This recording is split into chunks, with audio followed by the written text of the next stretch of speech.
Okay guys, so we are on the charts now. I'm going to show you exactly what I'm looking at today. There's some interesting stuff to go over.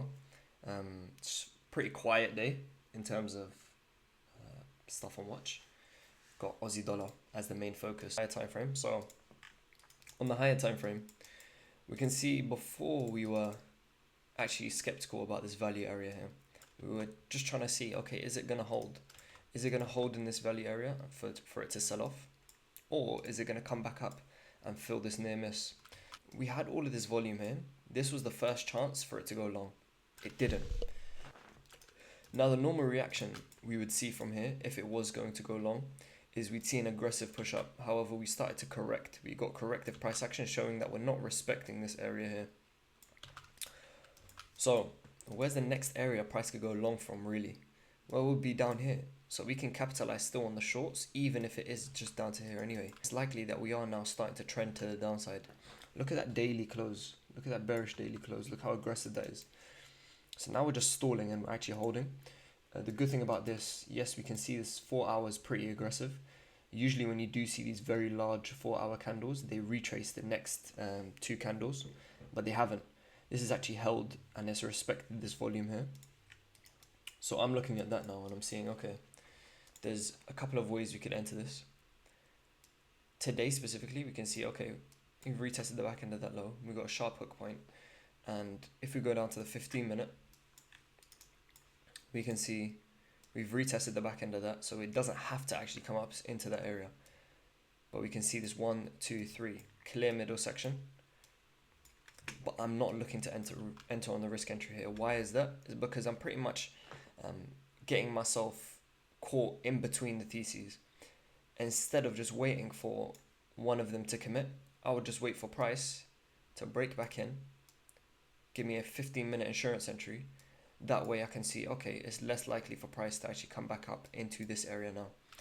So a 15-minute insurance entry there, I would likely go down to around about an 8 pip stop. And then I can easily manage that down to the low for a 2-to-1. So that's what I'm looking for. That will likely be ready around about late London session, early New York session, probably. And now the cool thing about this is that price could form in a different way here. So there is the possibility, of course, if we get this push up, we get this push, this correction in between, that would likely form this 1, 2, 3 into there, which would be the best entry. That would be the best entry that we could form. Today we have a pretty busy day. Schedule's looking like pretty much we're gonna go to Muay Thai later on. We're gonna do a bit of bits and bobs. I'm gonna just leave, not really record too much of that.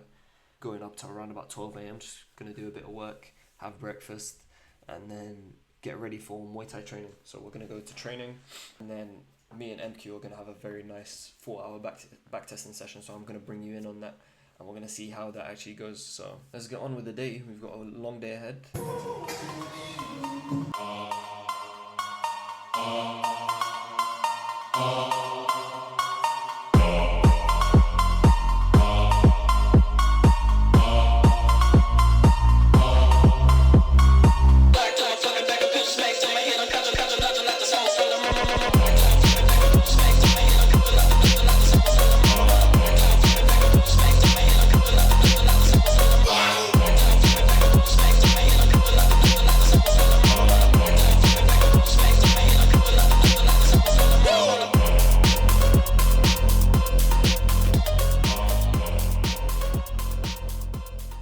So just an update on the Aussie dollar position. As forecasted in the morning, I was looking at this structure here. In the morning, we pretty much forecasted for price to, after this hook point, to potentially hold this base here at the high. So I was looking for extra confirmation that this base here was going to hold this area and it wasn't just going to come up and tag this value area above. However, instead of looking for the insurance entry here, we instead got this 1, 2, 3, which is extra confirmation and is enough for me to pivot and be able to look for the risk entry from there. So pretty much after the high test here, I got in on that candle there. I allowed price to tag me in, and right now, if I just check how much we're running around about 2.4%. So I have moved this to break even. The way I'm going to manage this now is we've got a pretty long way to go. So our target is essentially these sorts of areas here. This is my main inflection point. Our target is around about this wick here, the start of that wick, and generally just this area here. So just looking at that now, pretty much all I'm going to do is wait for this to break, see how it's going to react out at this base, and then once we get some confirmation that we're selling off, I'll start moving my stops and just trailing my stops along the way here. Let's do a forex pair this time because we've done a lot of indices and commodities. Should we just go for like a simple dollar pair, like dollar CAD? Mark on the value areas.